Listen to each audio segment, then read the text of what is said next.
Praise the Lord परिवार, स्वागत है आप सभी का मेरे channel touch the Holi spirit में। प्रिय मसीह परिवार, एक पल के लिए रुकिए, जरा अपनी दोनों हथेलियों को देखिए। आज हम सब अपनी दोनों मुट्ठियों को बंद करके जिंदगी में सब कुछ समेट लेने की होड़ में भाग रहे हैं। ज्यादा पैसा, बड़ा घर, बड़ी गाड़ी, ज्यादा फेम और बड़ी कामयाबी। लेकिन एक ईमानदार सवाल खुद से पूछिए, इन दोनों मुट्ठियों को कसकर बंद रखने के बाद क्या हमारे दिल में थोड़ा सा भी सुकून बचा है, या फिर इन मुट्ठियों में सिर्फ तनाव, डिप्रेशन, एंजाइटी, रातों की टूटी हुई नींद है। मेरे प्रियो, आज से हजारों साल पहले इतिहास के सबसे बुद्धिमान राजा सुलेमान ने एक ऐसी बात लिखी थी जो आज की 2026 के इंसान की जिंदगी का सबसे बड़ा सच है। मेरे प्रियो, पवित्र शास्त्र बाइबल की किताब संपोपदेशक अध्याय 4 आयत 6 में लिखा है, चैन के साथ एक मुट्ठी उन दो मुट्ठियों से अच्छा है जिनके साथ परिश्रम और मन का कूड़ना हो।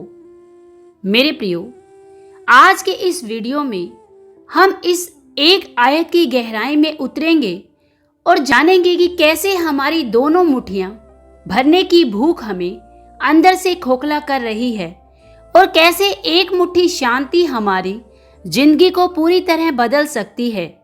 अगर आप भी इस अंतहीन भाग दौड़ से थक चुके हैं तो मेरे साथ अगले कुछ समय तक बने रहें।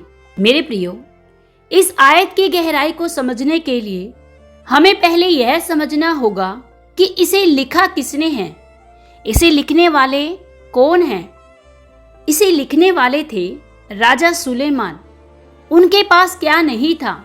दुनिया का सबसे बड़ा वैभव, अथाह सोना, सबसे बुद्धिमान दिमाग और हर वो सुख सुविधा जिसकी एक आम इंसान कल्पना भी नहीं कर सकता। संपोपदेशक की पूरी किताब सुलेमान का एक जर्नल या डायरी जैसा है जिसे उन्होंने अपने जीवन के आखिरी पड़ाव में लिखा था।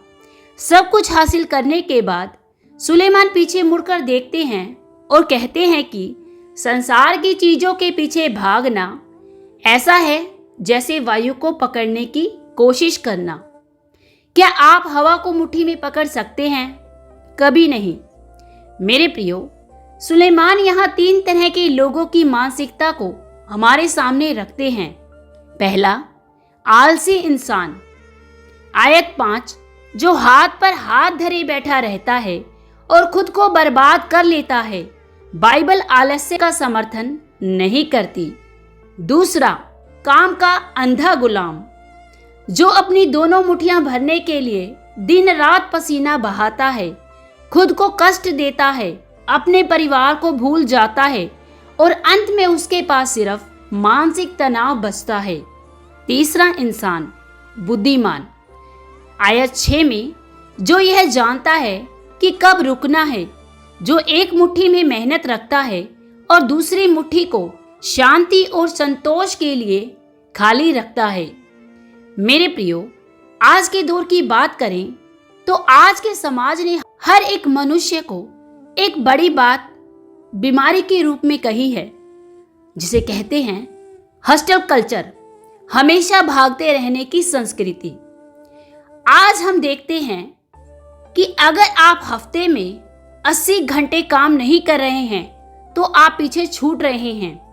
अगर आपके पास एक आलीशान जिंदगी नहीं है तो आप नाकामयाब हैं। हम अपनी दोनों मुट्ठियों को भरने में लगे हैं। पहली मुट्ठी करियर और पैसा, दूसरी मुट्ठी समाज में दिखावा और स्टेटस। मेरे प्रियो, लेकिन बाइबल क्या कहती है? चैन के साथ दोनों मुट्ठियां भरना, कष्ट के साथ दोनों मुट्ठियां भरना। ध्यान दीजिए, यहां शब्द इस्तेमाल हुआ है कष्ट।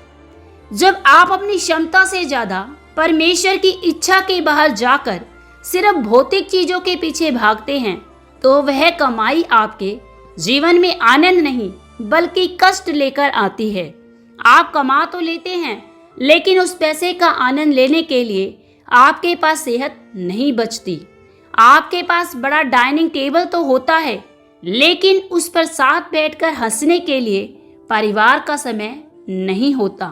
आपके पास आलीशान गद्देदार बेड तो होता है, लेकिन सोने के लिए नींद की गोली खानी पड़ती है।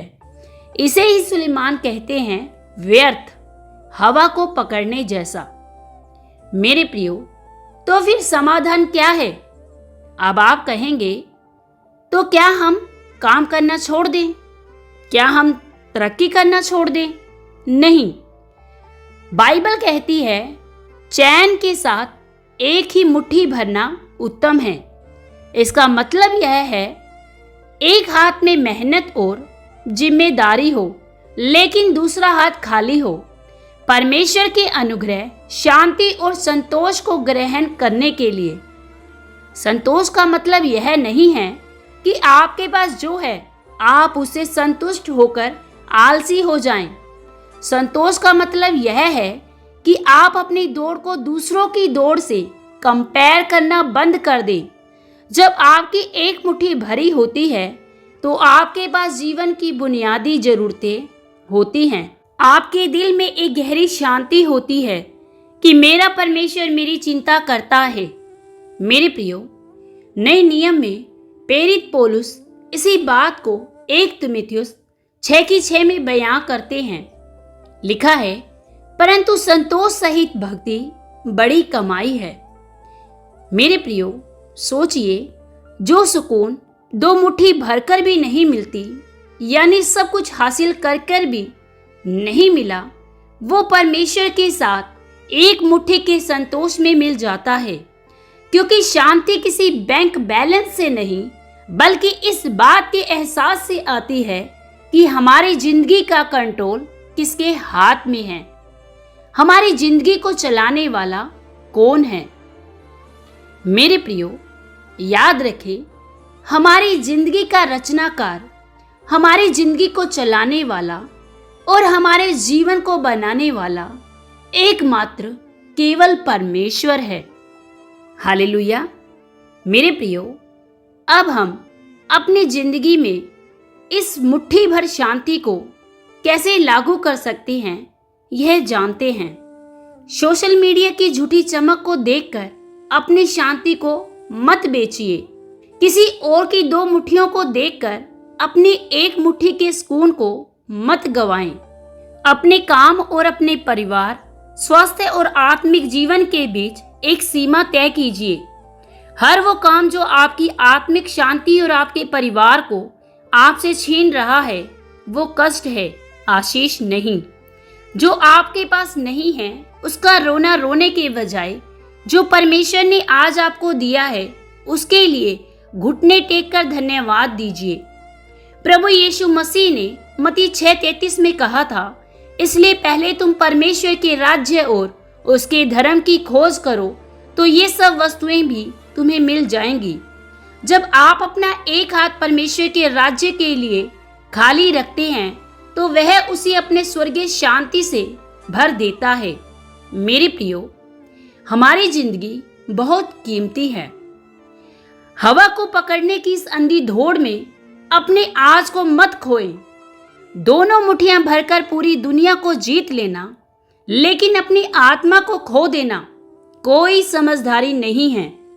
मेरे प्रियो, आज ही फैसला कीजिए, अपनी एक मुट्ठी को खोलिए, उस तनाव को, उस लालच को, उस अंतहीन दौड़ को जाने दीजिए और परमेश्वर से कहिए, प्रभु, मुझे वो एक मुट्ठी शांति चाहिए जो हर एक समझ से परे है। परमेश्वर, मुझे आपके साथ चलना है और मैं आपकी दी गई हर एक बात में वफादार ठहरूं। ऐसा अनुग्रह मुझ पर कीजिए। हालेलुया। मेरे प्रियो, यदि इस संदेश ने आपके दिल को छुआ है, तो इस वीडियो को अपने उन दोस्तों, उन परिवार के लोगों के साथ शेयर जरूर करें जो आज इस भाग दौड़ में थके हुए हैं। हालेलुया। परमेश्वर पिता आप सभी लोगों को इस वचन के द्वारा बहुतायत सी आशीष और बरकत दे। सबको जय मसीह की। God bless you.